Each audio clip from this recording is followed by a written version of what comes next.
Нийслэлийн Сүгадар Чингэлтэй дүүргийн туслангийн бүсэд 2012 онд батлагдсан төлөвлөлтийн дагуу иргэдэд газар эзэмшүүлж эхэлсэн. 2016 оноос хойш 3177 иргэнд газар өмчлүүлээд байна. Туслангийн бүсэд газар өмчлөлийн ажлыг эрчимжүүлэхэд дараах асуудлууд тулгараад байна. Нэгдүгээрт зам тээврийн хүрэлцээ хангамж, эрчим хүчний их усүрийн нөөц хангалтгүй.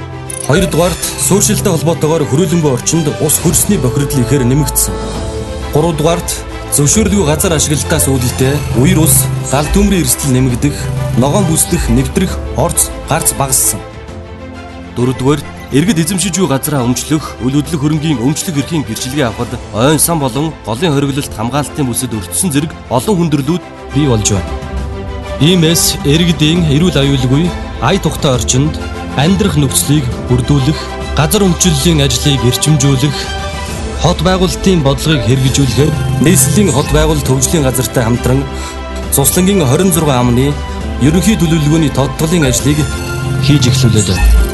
Цуслангийн бүсэд газар эзэмшиж буй иргэдэд амьдрч буй орчноо сайжруулахын төлөө Харьяа дүүргийн газар зохион байгуулалтын алба болон www.land.ub.gov.cg-ийн хуудсанд хандан ерөнхий төлөвлөгөөний судалгаа болон төлөвлөлтийн шийдэл саналаа өгнө.